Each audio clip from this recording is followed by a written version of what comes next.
titulares. Veloz solicitó realizar exámenes y auditorías a las declaraciones patrimoniales de 50 jueces de Santo Domingo de los Áchilas. Se agrava la problemática por la falta de agua en 5 cantones de Manabí. Exministros llamados a comparecer en el caso La Madrina. En la Asamblea se aprobó la ley reformatoria del IES y el BIES. Aprueban la construcción de retenes de control en los accesos a Turi.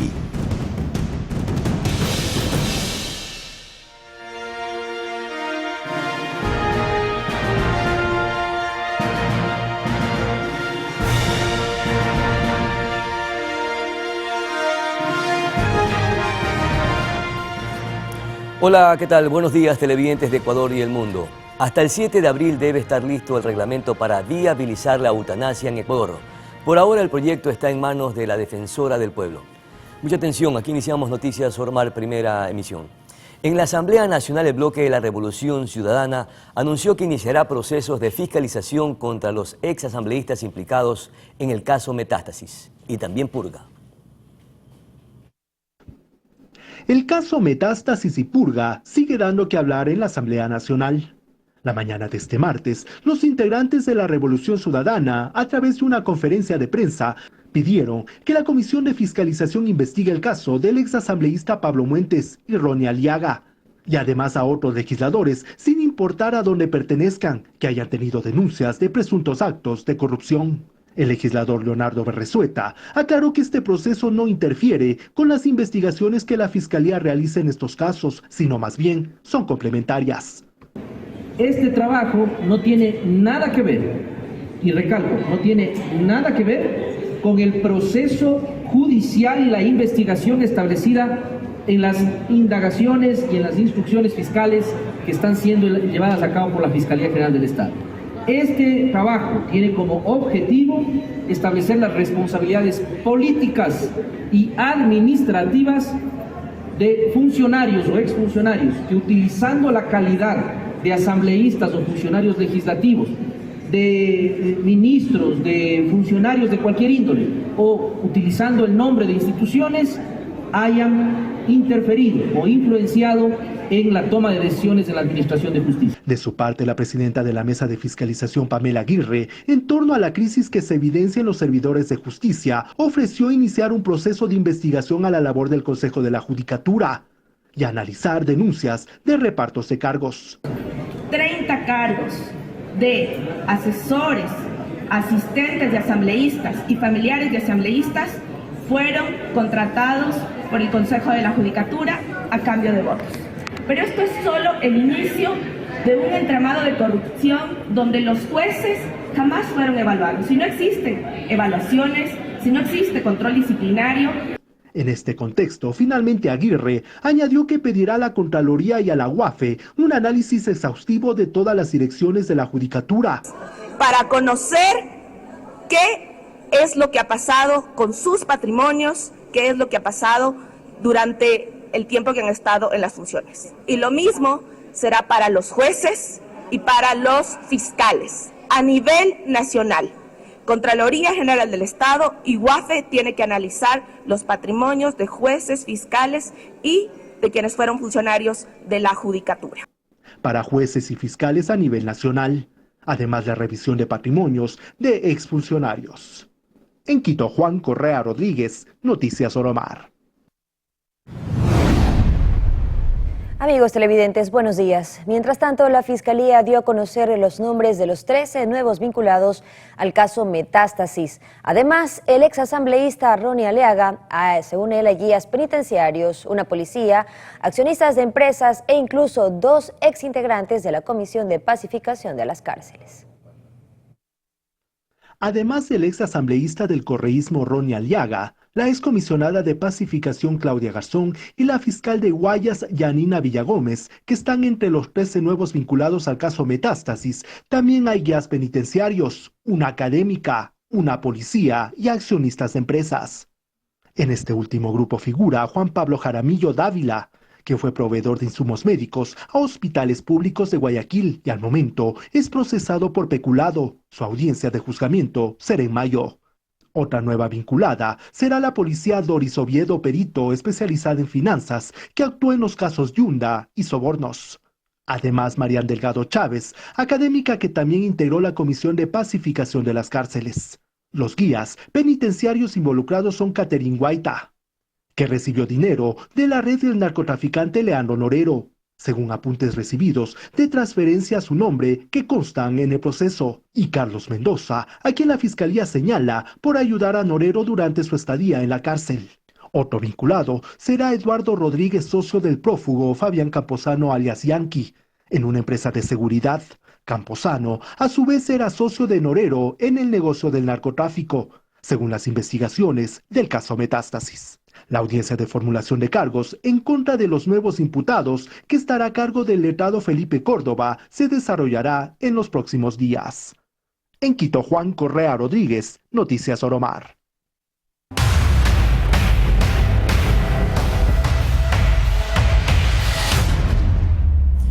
Con 95 votos a favor, el Pleno de la Asamblea Nacional aprobó la reforma a la Ley de Seguridad Social y a la Ley del Banco del Instituto Ecuatoriano de Seguridad Social.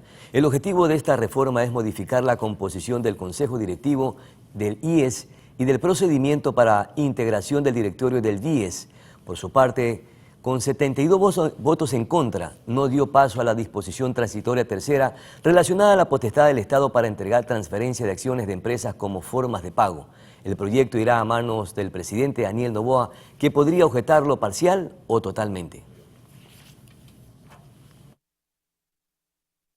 En otros temas, el Ministerio de Educación informó que presentó una denuncia ante la Fiscalía por el presunto delito de pornografía con utilización de niñas y niños o adolescentes, ante las declaraciones emitidas por parte del abogado Fernando Rosero.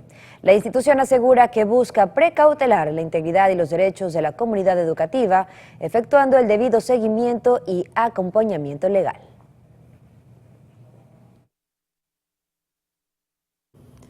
La vicepresidenta de la Asamblea, Viviana Veloz, solicita a la UAFE y Contraloría realizar exámenes especiales y auditorías a las declaraciones patrimoniales de 50 jueces de Santo Domingo de los Áchilas.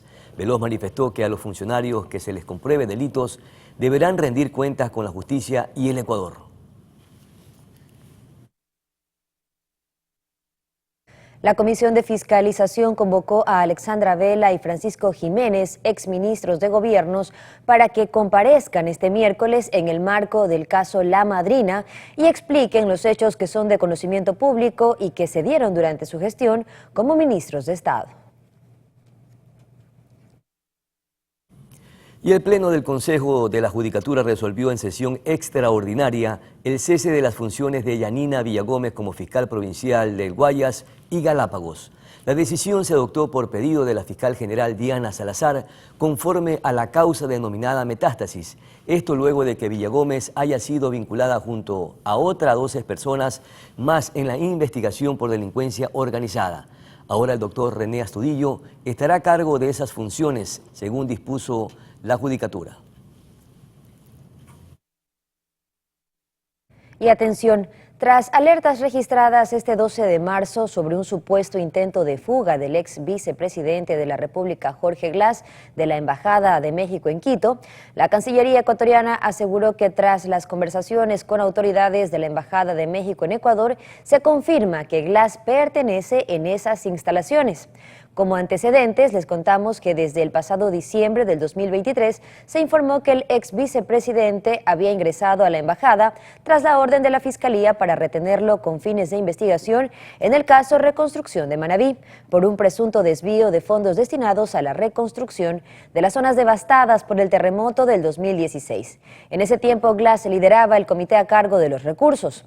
Tras la solicitud de la fiscal general Diana Salazar, Glass pidió asilo diplomático a México, pero esto sigue en análisis y no ha sido concedido.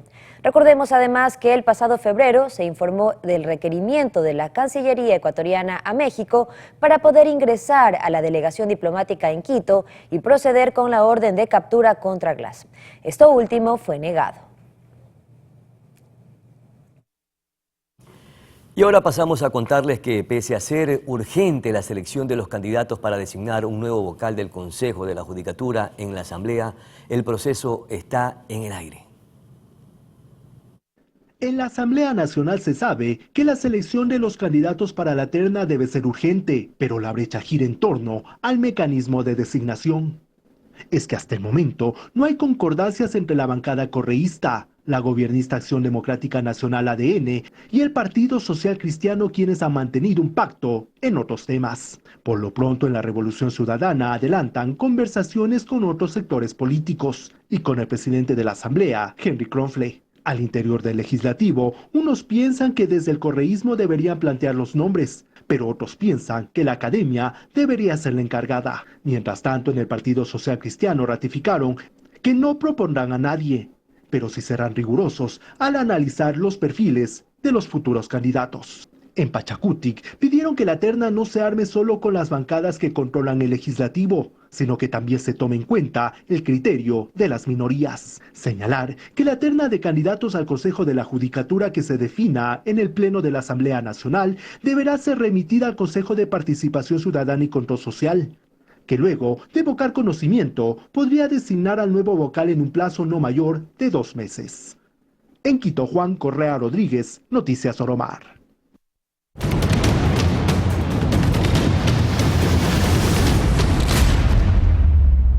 Y atención, la Policía Nacional de Ecuador, a través de la Dirección General de Investigación, fue parte de la operación Guardianes Digitales de la Niñez, que se llevó a cabo del 4 al 8 de marzo del 2024, en la que participaron 10 países de la región: Honduras, El Salvador, Colombia, Chile, Guatemala, República Dominicana, Costa Rica, Perú, Argentina y Ecuador.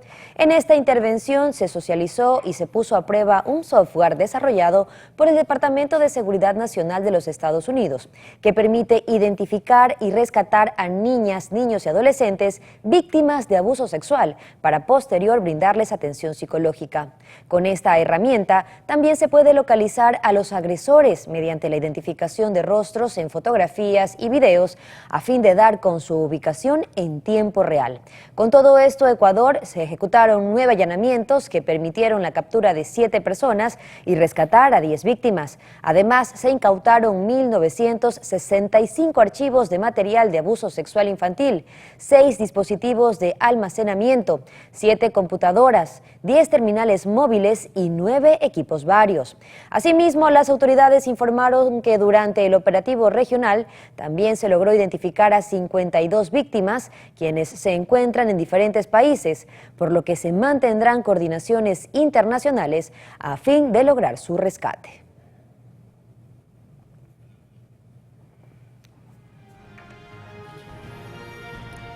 Amigos, es momento de una pausa comercial. En breve estamos de regreso para analizar varios temas. Entre ellos, Pedro, ¿cómo está la tasa de desempleo al año 2024 en nuestro país? Y este martes la Asamblea Nacional aprobó el proyecto reformatorio a la Ley de Seguridad y al Banco Ecuatoriano del BIES. ¿Se habrá acogido la iniciativa ciudadana? Esto lo estaremos conversando precisamente con el representante de los jubilados, Henry Llanes, después de esta pausa publicitaria. Ya retornamos.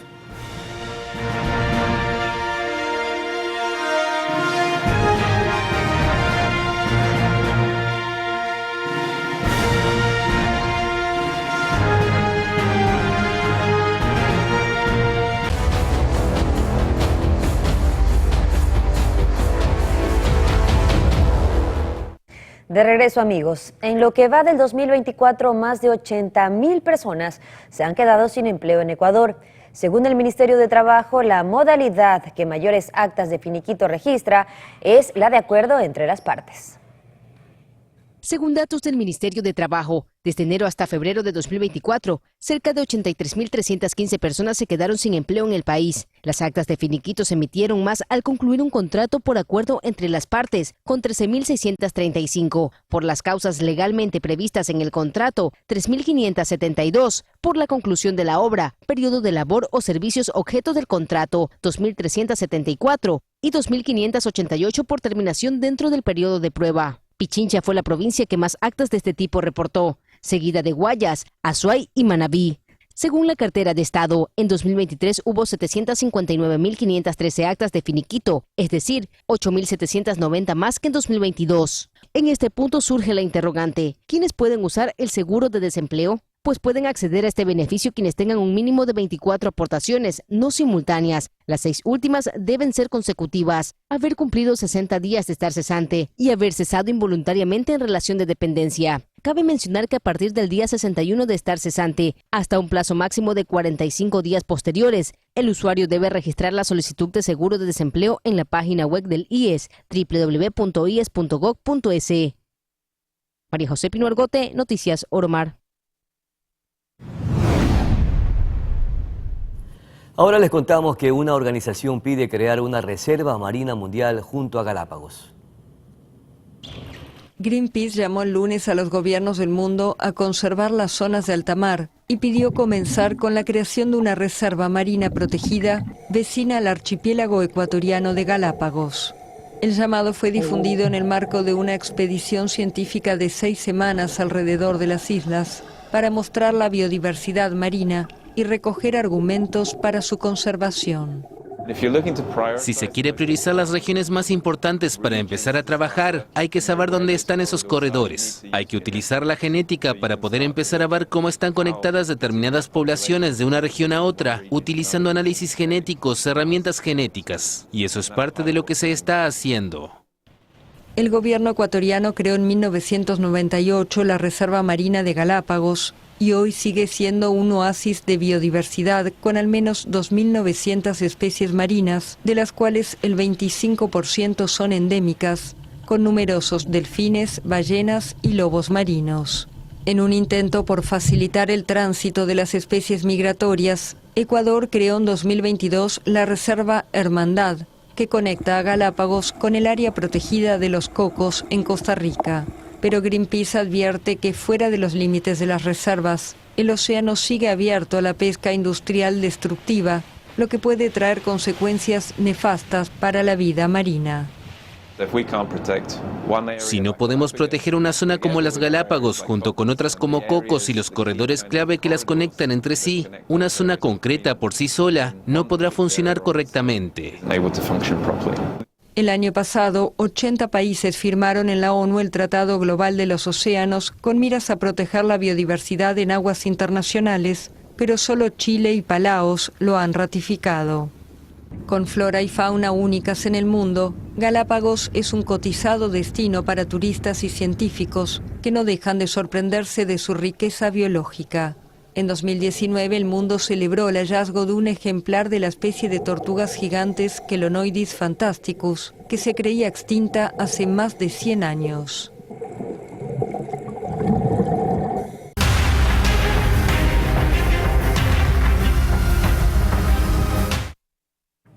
A casi un mes de que Chone fuera elevado a emergencia sanitaria en calidad de desastre por las intensas lluvias, el alcalde Leonardo Rodríguez indicó que los servicios de salud se han normalizado, además que trabajan en temas preventivos.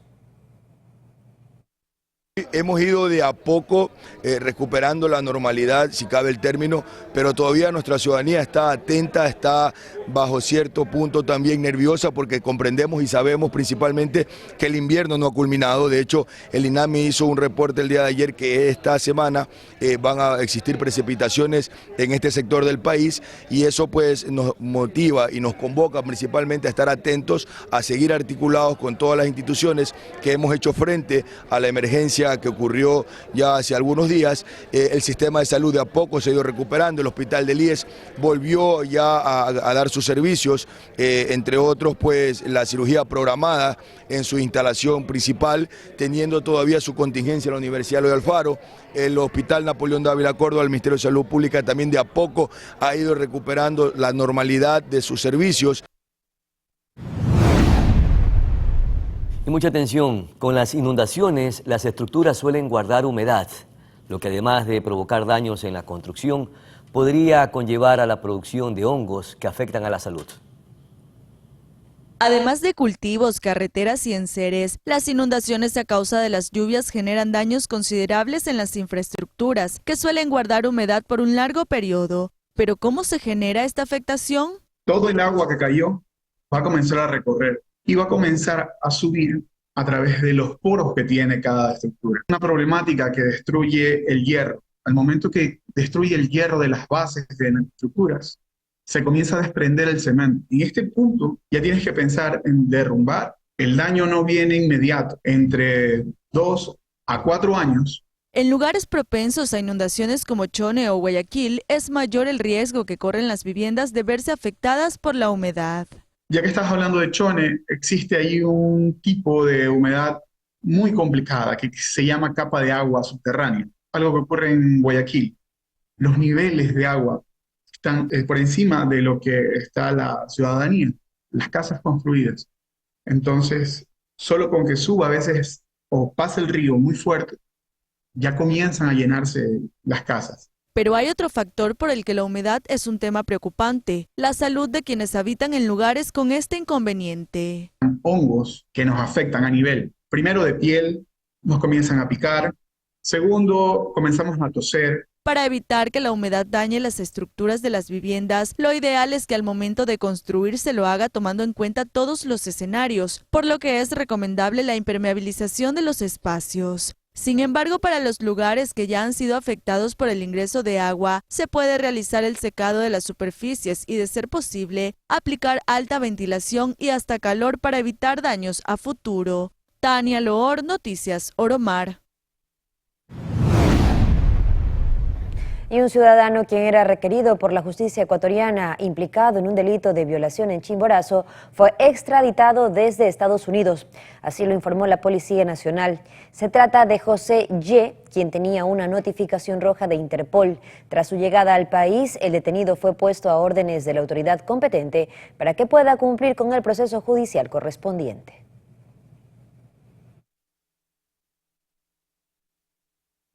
La falta de agua potable sigue siendo una problemática para algunos cantones de Manabí. Sucre, ubicado al centro norte de la provincia, es uno de los más afectados. Es agua salobre que nos mandan. A veces nos mandan agua buena, agua salobre. Y usted sabe, a los 15 días que nos mandan agua, tenemos que ver cómo hacemos para lavarle la ropa a los niños, porque aquí tenemos hartos niños.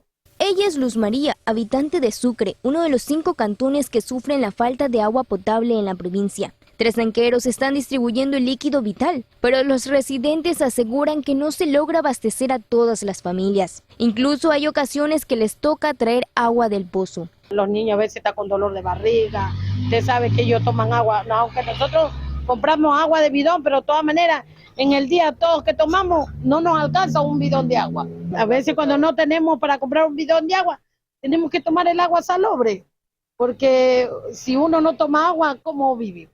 Aquí sí es un pedido ya desesperado, pedirle al gobierno, a las autoridades nacionales, que nos ayuden realmente porque esta situación va a seguir.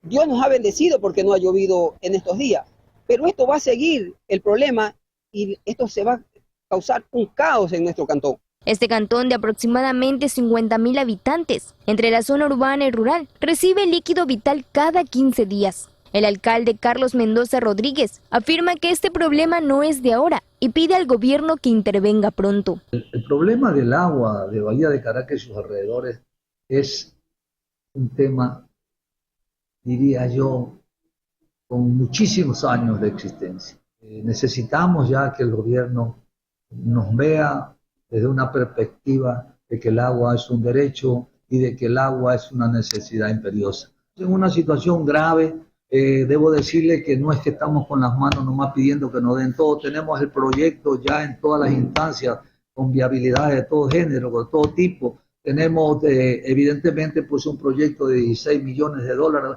que no los tiene el municipio como un ente que pueda representar un crédito de esa naturaleza. Sin embargo, mecanismos de índole ya asociativo o articulando con el Banco del Estado, es más, el Banco Interamericano de Desarrollo ha entregado una línea de crédito al país de 200 millones, donde está incluido nuestro proyecto en los temas de saneamiento ambiental.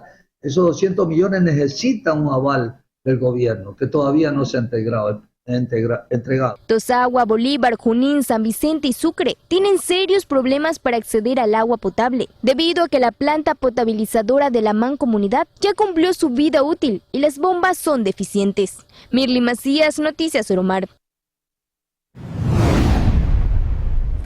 Amigos, es momento de una nueva pausa, ya regresamos con más noticias.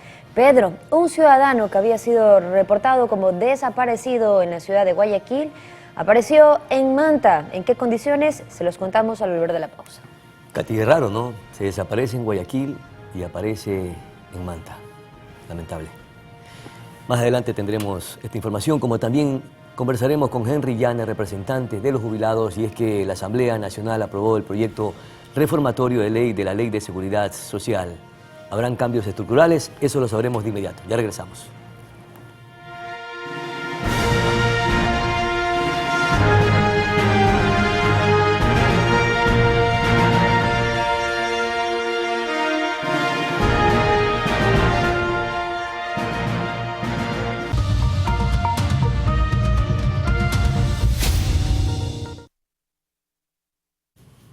Estamos de vuelta, gracias por seguir en compañía de Noticias Oromar. Ya tenemos contacto precisamente con Henry Llanes, él es representante de los jubilados a nivel nacional.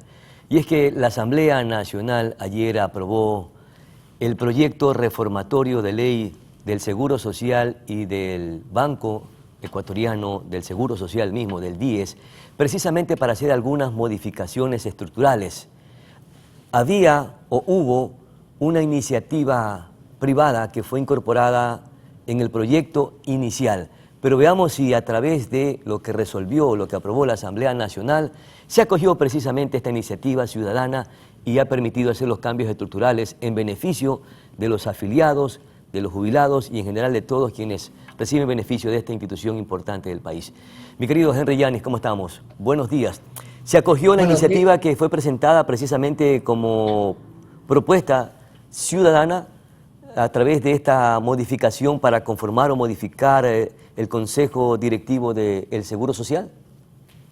Mínimamente, ¿no? Porque la Asamblea distorsionó el objetivo del proyecto de ley que tenía como propósito cambiar la gobernanza y definir las líneas de acción para que el Estado pague sus obligaciones. Así que este es el dato principal, saludándole a usted cordialmente y también a la audiencia, de este importante medio de comunicación. Un gusto estar con ustedes y a las órdenes para seguir dialogando sobre lo que hizo la Asamblea el día de ayer. Justamente decíamos que el Seguro Social se ha venido convirtiendo en una especie de un botín político y en una caja chica de los gobiernos de turno. A través de la propuesta que ustedes presentaron, el interés era arrebatarle la administración del seguro a los políticos de turno para que decidan precisamente los jubilados, los afiliados. Pero esta composición del Consejo Directivo del Seguro Social, ¿en qué quedó a diferencia de cómo estaba antes de la resolución de ayer de la Asamblea Nacional? Sí, para que la audiencia tenga claro cómo venía manejándose el Seguro Social y cómo se lo va a manejar ahora en el caso del Consejo Directivo del IES, hasta que se ponga en vigencia la reforma. No sabemos si el señor presidente le va a hacer un veto parcial que yo le voy a enviar una comunicación solicitándole al señor presidente de la República que le formule, que le plantee un veto parcial para que retome lo que nosotros formulamos en la iniciativa popular normativa. Actualmente el Consejo Directivo del IES tiene 3 miembros, ¿no?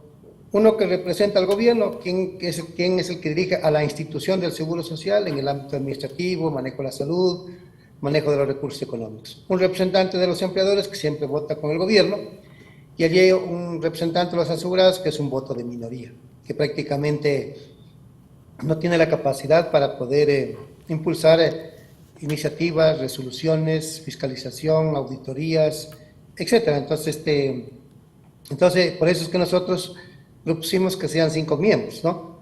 Claro. Que sean 2 de los afiliados elegidos por los 3 millones de afiliados, ¿no?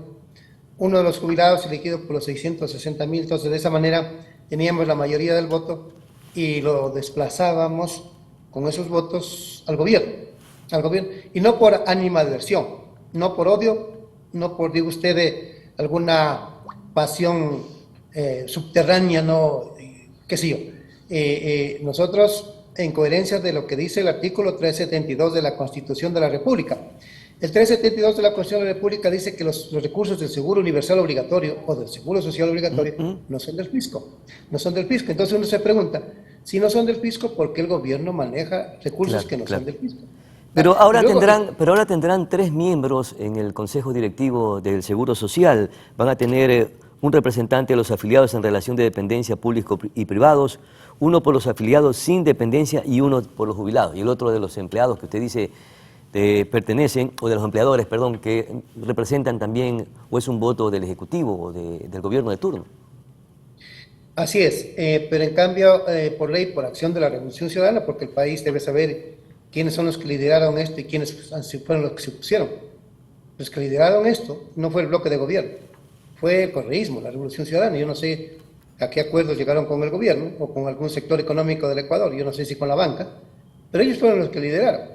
En la comisión de trabajo, ¿usted cree que se hicieron algunas modificaciones, algunos cambios de forma y de fondo de acuerdo a la propuesta presentada por esta iniciativa ciudadana? Ellos, el correísmo, en la comisión echaron abajo la propuesta de la iniciativa popular normativa, echaron abajo, por la acción de Marcelo Holguín, de Joana Ortiz y también de Fernanda Mabel Méndez Rojas, son las tres del correísmo.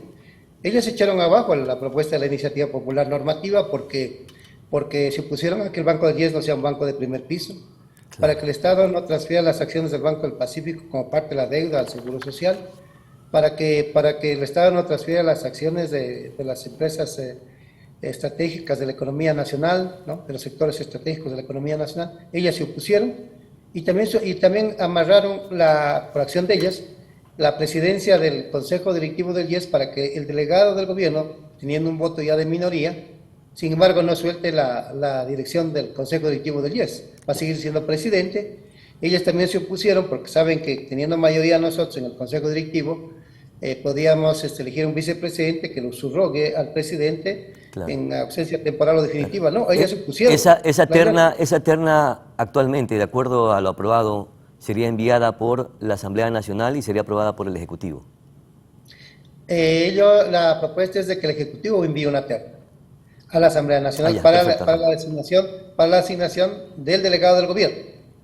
Entonces la Asamblea de esa terna va a elegir a quien debe ser el representante del gobierno en el Consejo Directivo del IES y que a la vez sería el presidente del Consejo Directivo del IES. Y lo que buscaba esta iniciativa ciudadana es que precisamente presida el Seguro Social o el Consejo Directivo del Seguro Social un representante de los afiliados o de los jubilados. Eso es lo que ustedes buscaban y lo que no se dio. Eso buscábamos nosotros. Con eso le dábamos un giro de 180 grados, con eso lo sacábamos al gobierno, por lo que dice el 372 de la Constitución de la República.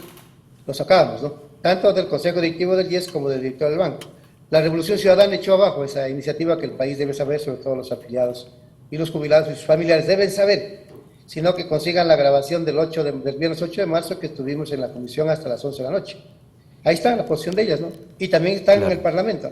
Y ayer lo que ellas votaron en contra, inclusive de la tercera discusión transitoria, que decíamos de que ellos lo modificaron al texto, porque nosotros decíamos de los sectores estratégicos de la economía nacional, no de activos de la Extame, que la quebró la Revolución Ciudadana, claro, no los activos de los ferrocarriles, que lo quebró la Revolución Ciudadana, ni tampoco de los correos del Ecuador, que lo cobró la Revolución Eso Ciudadana. Se refiere a las formas de pago que debe de asumir el Estado frente al Seguro Social. Exacto. ¿Y cómo quedaría? Porque hay una deuda bastante grande del Estado hacia el Seguro Social. Claro, de 10.051 millones de dólares. Es la deuda que ¿Incluidos los intereses o fuera están los intereses? Intereses, también incluidos los intereses. Es una comunicación que le envió el director general del IES. Aquí tengo a Pedro Plotario, el oficio. Claro. Del director general del IES. ¿Y cómo se plantea entonces la forma de pago de esa deuda abultada, grande, gigante, que mantiene desde hace algunos años el Estado con el Seguro Social, con los afiliados, con los jubilados? Ahora hay que preguntarle al correísmo y a la Revolución Ciudadana cómo el Estado va a pagar. Si el Seguro Social llegara a colapsar, pero Dios no quiera, es responsabilidad del correísmo, de la Revolución Ciudadana, que le ha hecho tanto daño al Seguro Social. No solo esta vez, sino cuando fueron gobierno. ¿Y cuánto esto pudiera generar alguna inestabilidad e inconsistencia en el Seguro Social? Porque tiene situaciones bastante críticas alrededor del tema financiero. Pedro Pablo, usted es un hombre inteligente que hace honor a la provincia de Manabí. Y usted va a sacar las siguientes conclusiones. Mire, el saldo del fondo de pensiones al año 2023 era de 5.500 millones de dólares. El saldo del fondo de pensiones al 2024 será de 4.100 millones de dólares. 9.600 por ahí. Sí, 4.100 millones de dólares. Es el saldo del fondo de pensiones. Muy bien, para este año. ¿Y sabe cuánto hay que pagar en este año pensiones? 6.578 millones de dólares. Es decir, el saldo del fondo de pensiones ya no alcanzaría para pagar las pensiones de un año. Y cuando usted se vaya a jubilar y que usted está aportando, porque el trabajador no aporta para la salud, el trabajador aporta para las pensiones. Claro. Y cuando usted se vaya a jubilar, ya no habrá plata para que le jubilen. Y usted con toda razón va a decir, el Estado me estafó, el gobierno me estafó, porque yo le he entregado con el empleador el 20.6% de mi remuneración mensual. Y usted va a decir, ¿qué han hecho con mi plata? ¿Y en dónde está mi plata? Claro, entonces, pero en esa disposición transitoria tercera justamente se establece que el Ministerio de Finanzas y el directorio del IES acuerden ese plan de pagos. Pero si no hay dinero, ¿cómo se logrará o se establecerá ese plan de pagos? Sin plata no se puede hacer nada. Exacto. Y por eso es que nosotros queríamos. Pero aquí le preguntamos a la señora asambleísta Joana Ortiz y Marcelo Albrín y también a Fernanda Mabel Méndez Rojas, las tres de la Revolución Ciudadana, que se opusieron a esto. Claro, pero finalmente el Pleno de la Asamblea fue la que aprobó, pues también son corresponsables de, no sé si el descalabro o no, o de la estabilidad o no del Seguro Social, que debe estar en manos de los jubilados, de los afiliados, porque son los dueños propios de esta institución, de este organismo. Claro, exactamente, Pedro. La Revolución Ciudadana tiene 50 votos ahí, creo, o 51. Y los que votaron con la Revolución Ciudadana. Eso es todo. Ellos serán los responsables. Que le han causado tanto daño a estos señores, porque le crearon una prestación social para atención médica a los hijos de los jubilados que cuesta 300 millones de dólares, que vienen desde el año 2010, para que se atiendan a los hijos de los afiliados hasta la edad de 18 años, que hoy son una población de 2.068.000. Violando la Constitución se creó esa prestación, pero son los responsables ellos. Ellos eliminaron el 40%, son responsables cuando fueron gobierno. Ellos le borraron 2.527 millones de dólares cuando fueron gobierno. Ellos triplicaron la nómina en el Seguro Social. Antes que suman ellos era 10.000, después le dejaron 38.000. 900 millones de dólares para pagar sueldos y salarios de los trabajadores. Son causantes ellos, y ahora se oponen a esto, ¿no? Perfecto, don Henry Llanes, muy amable por conversar con Noticias Solomar sobre un tema que es fundamental, sobre todo para quienes son representantes, son afiliados, son jubilados y forman parte del Seguro Social. Con esta decisión que estará en manos en estos instantes del Presidente de la República para el veto total o parcial de este proyecto de ley, aprobado por la Asamblea Nacional, veamos si se mantiene la estabilidad de este organismo que es fundamental en el tiempo, o de repente sucede todo lo que nosotros no esperamos, que exista esa desestabilización económica de una institución que preocupa a todos los ecuatorianos. Vamos a nuestra pausa publicitaria, ya regresamos.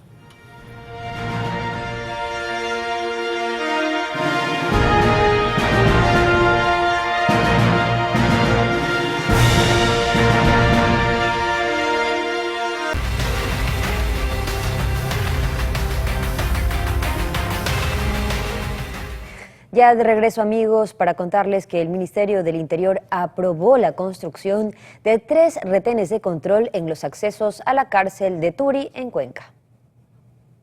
Con la venia del Ministerio del Interior, el alcalde Cristian Zamora cumplirá su ofrecimiento de campaña: construir 3 retenes de control a pocos metros del centro penitenciario de Turi, en Cuenca. Donde que va a haber tecnología, sobre todo de escáneres, para poder saber qué es lo que está ingresando y poder tener un mejor control. Eso es lo que se está pretendiendo.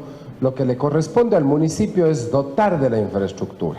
Aproximadamente $300.000 invertirá el municipio local. Entre 200, $250.000 cada uno de ellos. Ahora que vayamos a hacer los términos de referencia en detalle ya con las tecnologías, porque necesitábamos este oficio. Necesitábamos tan solo la aceptación del gobierno nacional para poder coordinar. Con el objetivo de fortalecer la seguridad, insistió Zamora.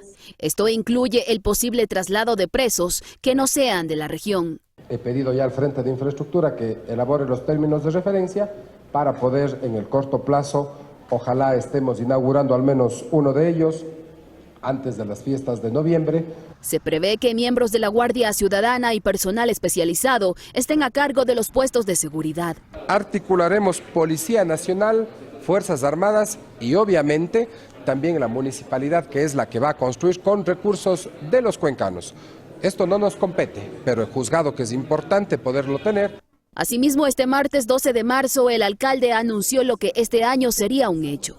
La Unidad de Vigilancia Comunitaria VC de la Policía Nacional estará emplazado al sur de la ciudad, una vez que los estudios están listos. Son cuarteles de mediano alcance y de tamaño.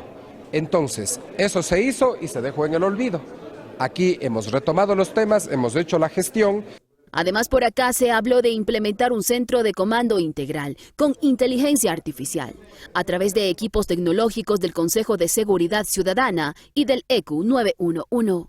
Estaremos inaugurando en el mes de abril una red de cámaras con inteligencia artificial para la determinación y detección no únicamente de rostros, sino inclusive de colores de ropa, de movimientos, de placas, de carros. Es una inversión que supera el $1,5 millones. Con esto, Cuenca busca seguir siendo una de las urbes más seguras del país. Una menor de 9 años fue asesinada mientras compraba en una tienda en Cristo del Consuelo, suroeste de Guayaquil. La niña había salido con sus padres cuando sujetos a bordo de una motocicleta llegaron y dispararon contra el negocio. El padre de la menor está con pronóstico reservado, mientras que la mamá se encuentra fuera de peligro. Se conoció que otros 2 jóvenes que estaban fuera del local también resultaron afectados. Una fuente policial dijo que serían hermanos y que ambos tendrían antecedentes penales. Extraoficialmente se conoció que ellos serían el blanco de este ataque armado.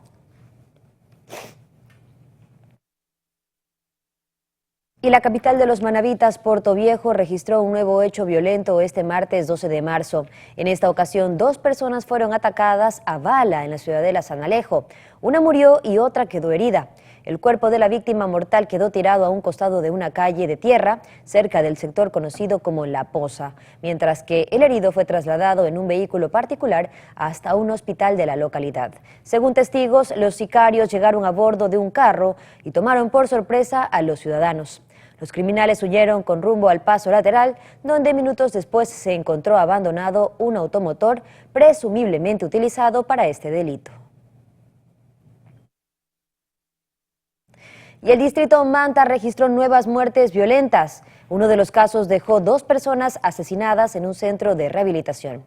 El resumen de este y otros hechos en la siguiente nota. Empezamos en Ibarra, provincia de Imbabura, donde un hombre fue asesinado al estilo sicariato. El presunto sicario fue capturado en los exteriores de una unidad educativa. Según la Policía Nacional, este crimen correspondería a un ajuste de cuentas, ya que la víctima tenía antecedentes penales. Debemos indicar que Kevin Joel JR, de 18 años, el presunto autor del asesinato ocurrido en horas de la mañana, fue detenido en flagrancia por servidores policiales del eje preventivo de la subzona de Imbabura, del distrito Ciudad Blanca.